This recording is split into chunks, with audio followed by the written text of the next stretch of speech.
Rain hammered the floor-to-ceiling windows of Sebastian Cain's penthouse office. 40 stories below, Manhattan glowed with 1,000 broken promises. He stood alone, watching his reflection fracture in the wet glass. His phone buzzed. Cassandra's name lit the screen like a curse. "Sebastian, darling, the engagement party is Saturday at the Metropolitan Club. You simply must come." His knuckles whitened around the phone. "Congratulations. Don't be bitter. We both know you're incapable of anything deeper than a quarterly report." Her laugh cut through the line. "I told everyone you'd be there." "Alone, of course." The line went dead. Sebastian stared at the rain. The man who built empires couldn't build a single real connection. Cassandra had seen through him, and now 300 guests would watch him prove her right. The next morning, Central Park's autumn air bit his face as he walked, desperate for clarity. That's when he heard it, a voice that seemed to hold every emotion he'd buried. Pure, haunting, achingly beautiful. Near the Bethesda fountain, a young woman sat on a worn blanket, dark hair catching sunlight as she sang. Her fingers moved across guitar strings with practiced grace. Strangers stopped, caught in the current of her voice. Luna Rivera was lost in her music, unaware of the man watching from behind a tree. When the small crowd dispersed, Sebastian approached. "That was incredible." Luna looked up. Her dark eyes met his, and he saw weariness there, the kind earned through too many broken promises. "Thank you." "I'm Sebastian." "Luna." She shook his hand briefly, noting the expensive watch. "Let me guess. Finance, real estate, something that requires suits and stress?" Despite everything, he smiled. "Close. Tech." For 20 minutes, he sat and listened, drawn by something he couldn't name. When she paused, he made the decision that would change everything. "I have a proposition for you." Her eyebrow arched. "I don't do private parties. It's not about your music." "Not entirely." He took a breath. "I need a date for one evening. Very important evening." The skepticism in her eyes was immediate. "You're a successful businessman asking a street musician to be your date. What's the catch?" "My ex-girlfriend is getting engaged. She expects me to show up alone and defeated, proving I'm incapable of love. I need someone who won't be intimidated by that crowd." "And you think I fit that description?" "You're performing for strangers without caring what they think. You have more confidence in your voice than most people have in their entire lives." Luna studied him. "What's in it for me?" $5,000 for one evening. The amount hit her like a physical blow. 3 months of street performances, her mother's medical bills, the stack of past due notices on her counter. "This ex of yours," she said slowly. "She hurt you, didn't she?" The question caught him off guard. "She made me believe I was incapable of love." Maybe she was right. Luna set down her guitar and really looked at him. Beneath the expensive suit, she saw something familiar. The loneliness that came from building walls too high for anyone to climb. "One evening," she said finally. "But I have conditions." "I'm listening." "I don't pretend to be someone I'm not. I tell people I'm a musician. You don't treat me like an employee. If I feel disrespected, I leave with the money. Deal." Luna stood, slinging her guitar case over her shoulder. "You have yourself an agreement, Sebastian Cain." His surprise at her recognition made her smile. "I read the business section sometimes. Meet me tomorrow at Melody's Cafe on 5th Street. We need to get our story straight." As she walked away, Sebastian felt something he hadn't experienced in years. Curiosity mixed with genuine anticipation. That evening, he sat in his penthouse reading the file his assistant had compiled. Luna Rivera, 26 years old, Juilliard dropout after her father's death, supporting her sick mother through street performances and odd jobs. Someone who had sacrificed dreams for love. His phone rang. The engagement party venue changed to the Avalon Hotel ballroom, his assistant informed him. 300 guests now. 300 people who would judge Luna for not belonging. 300 witnesses to his own emotional bankruptcy. As he hung up, Sebastian realized he might have made a terrible mistake. Not because Luna couldn't handle herself, but because he was beginning to care what happened to her. Luna stared at Sebastian's business card in her cramped apartment. Through the thin walls, she could hear her mother's labored breathing, a reminder of why she'd said yes. $5,000 would buy her mother 2 more months of treatment. Maybe 3. The next afternoon, she stood outside an exclusive Madison Avenue boutique, feeling like an imposter in her worn jacket and sneakers. Sebastian appeared beside her, immaculate in his charcoal suit. "You ready?" As anyone can be for their first time shopping where they probably clean the floors with champagne. Inside, an impeccably dressed woman glided toward them. "Mr. Cain, we have several options for your companion. This is Luna Rivera," Sebastian said firmly. "She's a professional musician and my date." The distinction was small but meaningful. Luna felt some tension ease. For 2 hours, she tried on gown after gown. Beaded creations that caught light like captured stars, flowing silks that whispered with movement, structured pieces meant for red carpets. "This isn't me," Luna said, emerging in a heavily embellished black gown that felt like wearing someone else's skin. "What would be you?" Sebastian asked, looking up from his phone. "Something that lets me move. Something that doesn't make me feel like I'm playing dress-up." She met his eyes. Something real. The boutique owner returned with a midnight blue dress. Elegant but simple, with clean lines that moved like water. When Luna emerged from the fitting room, Sebastian's breath caught. That's the one. Over dinner at an upscale restaurant, they crafted their story. 2 months together, met through mutual friends, taking things slow.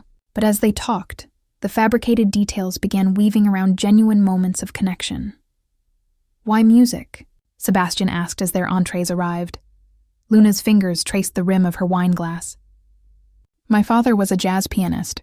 Used to say music was the only honest language humans ever created. When he died, it was the only way I could still talk to him." Her voice carried no self-pity, just stark truth. "And now it's how I survive. What about you?"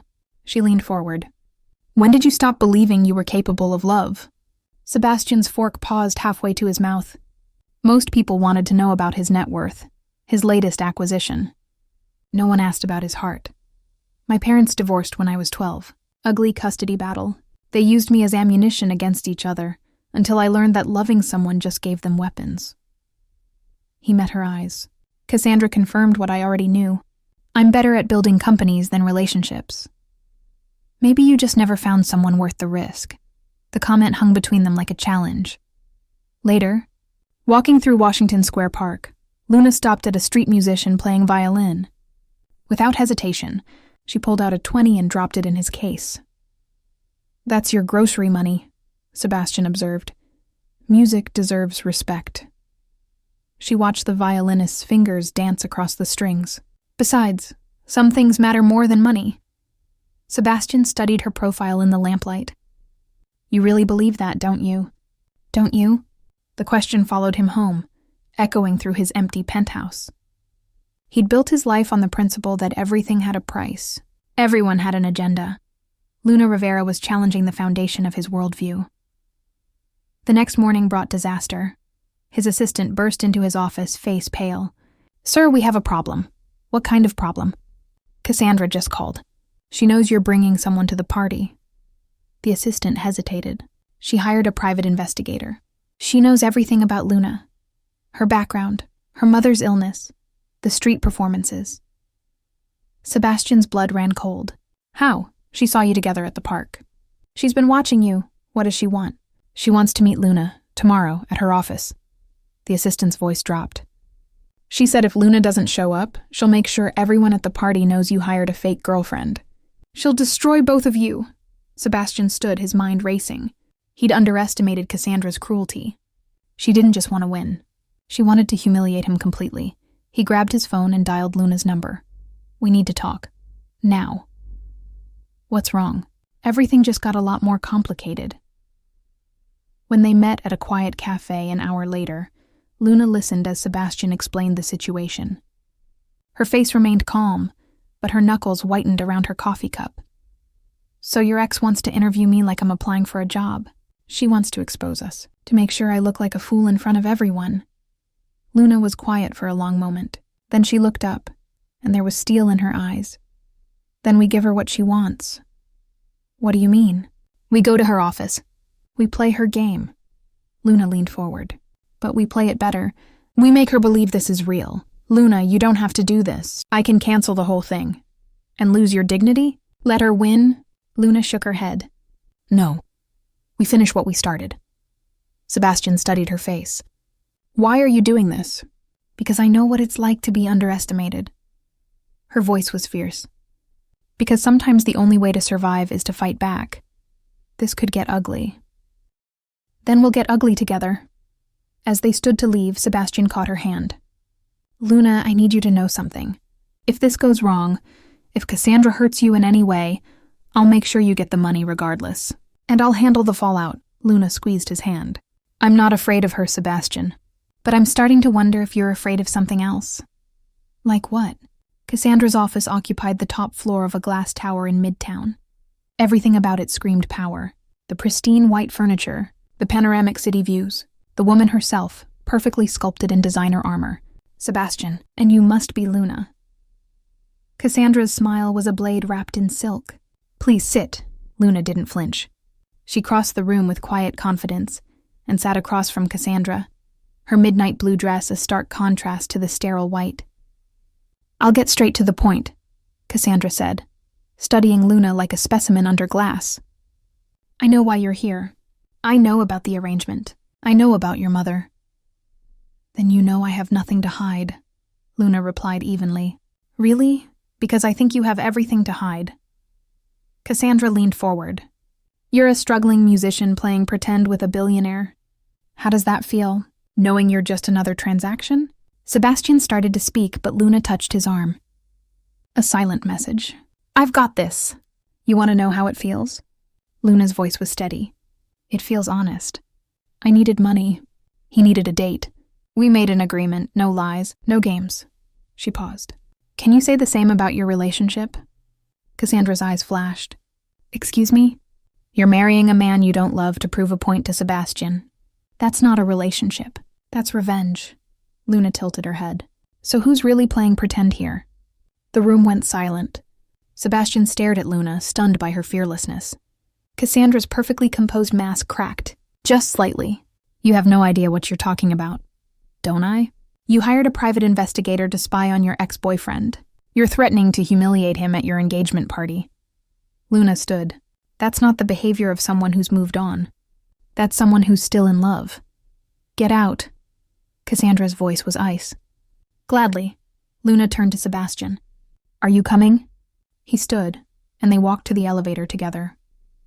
Neither spoke until the doors closed. Then Sebastian laughed. A real, genuine laugh that seemed to surprise him as much as it surprised Luna. That was incredible. You completely dismantled her. She deserved it. Luna. He turned to face her. Why did you defend me like that? This is just a business arrangement, remember? Luna met his eyes. The elevator descended, and the space between them seemed to shrink. Maybe it stopped being just business somewhere along the way. Before Sebastian could respond, his phone rang. He glanced at the screen and his face went pale. It's my assistant. Something's wrong. He answered, and Luna watched the color drain from his face completely. When? How bad? He closed his eyes. I'll be right there.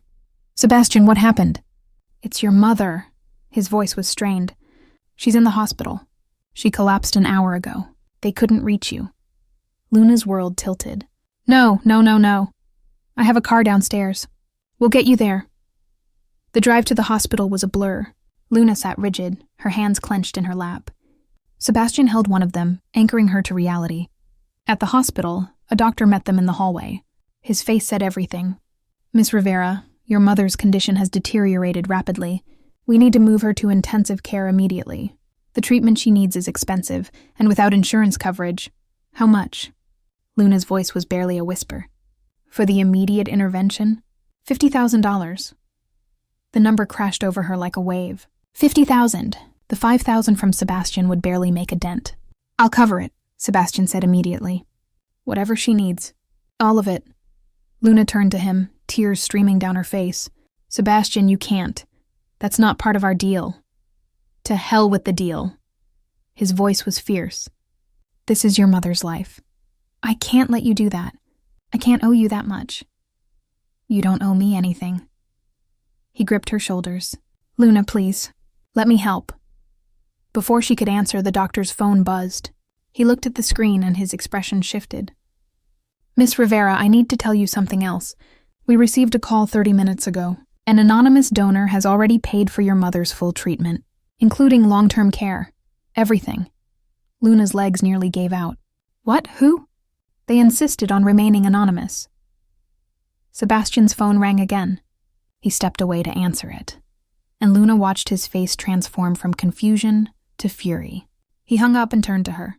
His eyes were dark with something she couldn't read. Luna, I need to ask you something, and I need you to be completely honest with me. What? Did you know Cassandra before we made our arrangement? The question hit her like a slap. What are you talking about? That was my head of security. Cassandra just transferred $50,000 to this hospital. She paid for your mother's treatment. His voice was hollow. She knew about your mother's condition before I did, before the engagement party was even scheduled. Luna felt the ground shift beneath her feet. Sebastian, I don't understand. The private investigator she hired. He approached you 3 weeks ago, didn't he? Before I even met you in the park. Yes, but I thought he was just some creep. I told him to leave me alone. He didn't leave you alone, Luna. He gave Cassandra everything about you. Your schedule, your route through the park, the exact spot where you perform. Sebastian's voice cracked. She set this whole thing up. She told me about the engagement party knowing I'd be desperate. She made sure I'd walk past you that day. Luna's mind raced. But why would she do that? Because she wanted to prove I'd do exactly what I did. Hire someone. Use money to solve my problems. She wanted to humiliate me by exposing the fake relationship. He laughed bitterly.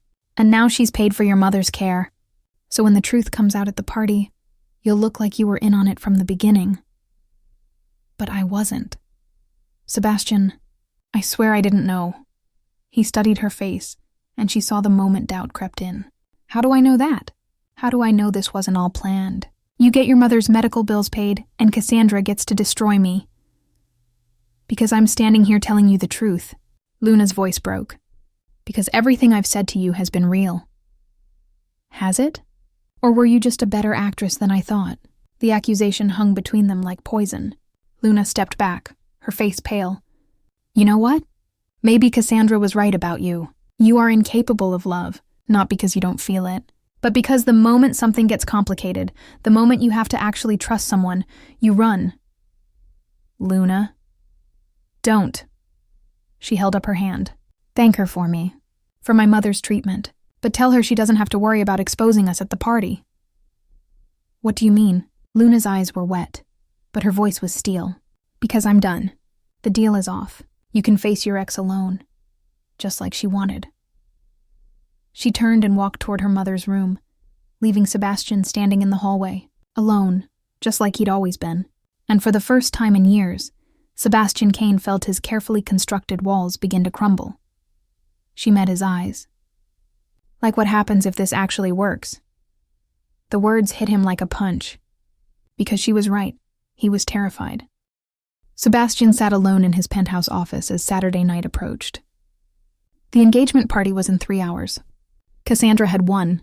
She'd proven exactly what she set out to prove. He was incapable of trust. Incapable of love. His phone buzzed with a message from his assistant. Car is ready whenever you are, sir. Are you going alone? Sebastian stared at the message. Alone. The word that had defined his entire life. Before he could respond, his office door opened. He looked up, expecting his assistant. It was Luna. She stood in the doorway wearing the midnight blue dress, her hair swept up, looking like she'd stepped out of a dream. But her eyes were red-rimmed, and her hands trembled slightly. What are you doing here? I'm going to the party with you. Sebastian stood. Luna, you don't have to. After what I said, you were right to doubt me. She walked into the room. Cassandra set us up.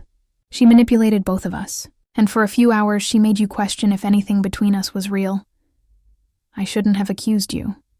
Yes, you should have. You were protecting yourself. Luna stopped a few feet away from him. But I need you to know something.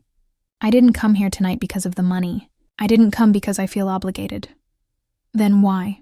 Because I spent the last 3 days sitting by my mother's bedside, thinking about everything that's happened. And I realized something. Her voice was steady despite the tears in her eyes. Cassandra didn't just set us up to hurt you. She did it because she saw something neither of us wanted to admit. What's that?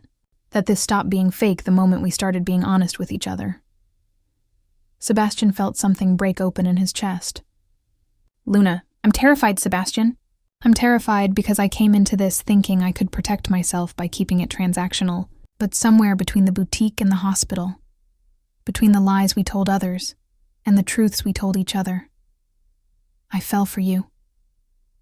She took a shaky breath, and I think you fell for me too.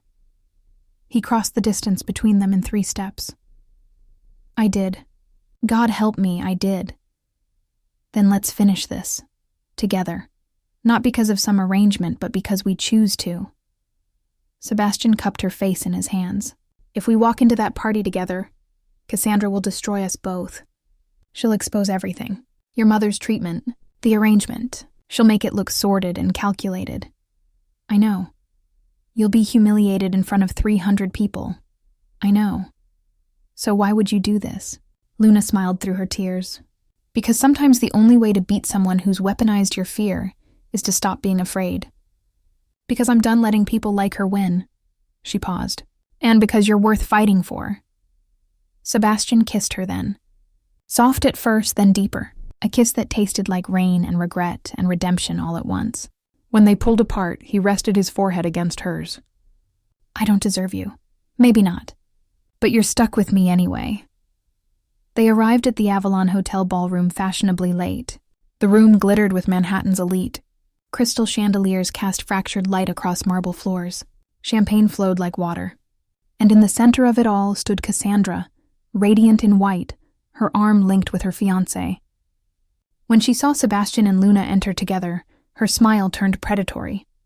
Sebastian, Luna, how wonderful you could make it. She glided toward them, her fiancé trailing behind. Everyone, I'd like you to meet Sebastian's new girlfriend, Luna Rivera, a street musician he hired to be his date. The room went silent. 300 pairs of eyes turned to stare. Luna felt Sebastian tense beside her, but she squeezed his hand. We're in this together. Actually, Luna said, her voice carrying across the hushed ballroom. It's true. Sebastian did hire me. He offered me $5,000 to pretend to be his girlfriend for one night. Whispers erupted. Cassandra's smile widened. But what Cassandra didn't tell you, Luna continued, is that she orchestrated the entire thing. She hired a private investigator to stalk me. She manipulated Sebastian into walking past me in the park. She even changed the venue to this ballroom to make sure there would be enough witnesses. Cassandra's smile faltered. That's absurd, is it? Because you also paid for my mother's medical treatment without telling either of us. $50,000 to make it look like I was part of your scheme. Luna turned to address the crowd. She didn't do it out of kindness. She did it to control the narrative, to make Sebastian look pathetic, and to make me look like a conspirator. You have no proof of any of this, Cassandra hissed. Actually, Sebastian said quietly, I do. He pulled out his phone and projected an image onto the ballroom's screen. Text messages between Cassandra and the private investigator.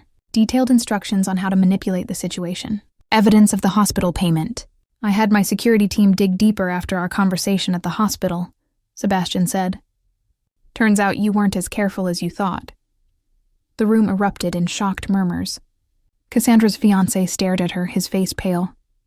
You did all this? He asked. At our engagement party? James, I can explain. We're done. He pulled off his engagement ring and handed it to her.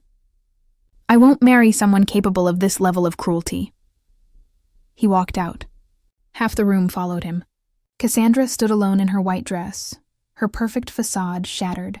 She looked at Sebastian with something close to desperation. I did this because I love you. Because I wanted you to see that no one could love you the way I did. No, Sebastian said quietly. You did this because you couldn't stand the idea of me being happy. There's a difference. He turned to Luna. Let's go. They walked out of the ballroom together, leaving Cassandra standing in the ruins of her own creation. Outside, the night air was cool and clean. Luna leaned against Sebastian, exhausted but relieved. That was brutal, she said. But necessary. He pulled her close. Luna, I need to tell you something. What? The $5,000 I promised you. You never actually got it. With everything that happened? Luna laughed. Sebastian, after everything we just went through, you think I care about the money? I care. A deal is a deal. He pulled out his phone. Consider it done. With interest, Luna's phone buzzed. She looked at the notification and her eyes went wide. Sebastian, this says $50,000. Your mother's treatment was paid by Cassandra, but you still deserve what I promised, plus compensation for the hell you went through. He smiled. Consider it a bonus for putting up with my trust issues. I can't accept this. Too late. It's already transferred. Luna stared at him, then burst into tears. Real tears. The kind that came from relief and gratitude and something deeper. Thank you, she whispered. No, thank you. For showing me that not everyone has an agenda. For teaching me that love isn't a weakness. He kissed her forehead. For being worth the risk. They stood there under the stars, two broken people who'd found something whole in each other. So what happens now? Luna asked. Now? We figure it out as we go. Sebastian smiled. No more arrangements. No more deals. Just us. Just us, Luna echoed. But as they walked toward his car, Sebastian's phone rang. His assistant's name flashed on the screen. He answered, and Luna watched his face go pale. When did this happen? How bad is it? He hung up and turned to Luna, his eyes dark with fear. It's your mother. She's taken a turn for the worse. The hospital says we need to get there now. Luna's world stopped. No, she was stable. They said she was stable. The treatment Cassandra paid for. It was experimental. Unapproved. Sebastian's voice cracked. It's failing. Luna felt her legs give out. Sebastian caught her, holding her up as her world collapsed around her. We have to go. Now. They raced to the hospital, but deep down Luna already knew. Some sacrifices can't be undone. Some betrayals cut too deep, and some prices are too high to pay. The hospital room was too quiet. Luna sat beside her mother's bed, holding her hand. The machines beeped their steady rhythm, but Maria Rivera's breathing had become shallow, labored. Sebastian stood by the window, giving them space but refusing to leave. Luna, baby. Maria's voice was weak but clear. Come closer. Luna leaned in, tears streaming down her face. I'm here, Mama, I'm right here. That man by the window. He loves you. Mama, don't talk. Save your strength. I'm dying, sweet girl. We both know it. Maria squeezed her daughter's hand with what little strength she had left. The treatment that woman paid for. It bought me time. Time to see you fall in love. Time to know you won't be alone. You're not dying. You're going to be fine. Listen to me. Maria's eyes were fierce despite her failing body. Your father and I, we had 20 beautiful years together. 20 years of music and laughter and love. I would trade 100 years of just surviving for those 20 years of really living. What are you saying? I'm saying love him, Luna. Love him completely. Don't let fear rob you of what your father and I had. She smiled weakly. And sing at my funeral. Something beautiful. Something that reminds people that I lived. Mama, please. Promise me. Luna's voice broke. I promise. Maria's eyes drifted to Sebastian. You. Come here. Sebastian approached the bed, his own eyes wet with tears. Take care of her. Not with your money, with your heart. I will. I promise. Good. Maria closed her eyes. Now let me rest. I'm very tired. Luna stayed by her mother's side through the night. Sebastian never left. He held Luna when she cried. He brought her coffee she didn't drink. He simply existed in the space between grief and hope, refusing to let her face it alone. Maria Rivera died just before dawn. The sun was rising over the city, painting the sky in shades of gold and pink. Luna was holding her hand when she took her last breath. The sound that came from Luna was ancient, primal. The cry of someone losing their anchor to the world. Sebastian caught her as she collapsed. He held her as she shattered. And when the nurses came to take the body away, he shielded her from having to watch. 3 days later, they held the funeral at a small church in Brooklyn. The same church where Maria and her father had gotten married. The same church where Luna had sung in the choir as a child. True to her promise, Luna sang. She chose one of her father's compositions, a haunting melody about love and loss and the beauty of temporary things. Her voice cracked at times, but she pushed through. For her mother, for herself. When she finished, the small crowd sat in stunned silence. Then slowly they began to applaud, not the polite golf clap of social obligation, but real applause, the kind reserved for something that moves the soul. After the service, as they lowered the casket into the ground, Luna turned to Sebastian. "I need to tell you something. I'm listening. When my mother was dying, I had a choice. I could be angry at Cassandra for using her as a pawn, for paying for a treatment that ultimately failed, or I could be grateful that she gave me 3 more days." Luna's voice was steady. "I choose gratitude, because those 3 days let me say goodbye. They let my mother see me happy. They mattered." Sebastian pulled her close. "You're stronger than anyone I've ever met." "No. I'm just someone who's learned that holding on to anger is like drinking poison and expecting the other person to die." She looked up at him. "Cassandra wanted to destroy us, but she accidentally gave us the greatest gift. She forced us to see what we were too afraid to admit. That we love each other." "That we love each other," Luna echoed. 6 months later, Luna stood on the stage at Carnegie Hall. Not as a street musician, not as someone's fake girlfriend, but as herself, a rising star in the music world, performing a tribute concert to her father and mother. Sebastian sat in the front row, watching her command the stage with the same fearless grace she'd shown that first day in Central Park. After the concert, backstage in her dressing room, Luna found a small velvet box on her vanity. Inside was a simple silver ring with a single inscription: "Worth the risk." Sebastian appeared in the doorway. "It's not an engagement ring, not yet. It's a promise." "A promise of what?" "That I'll spend the rest of my life proving that not all deals are just business. That some connections are priceless. That you were right about me all along." Luna slipped the ring on her finger. "And what was I right about?" "That I just needed to find someone worth the risk." She crossed the room and kissed him.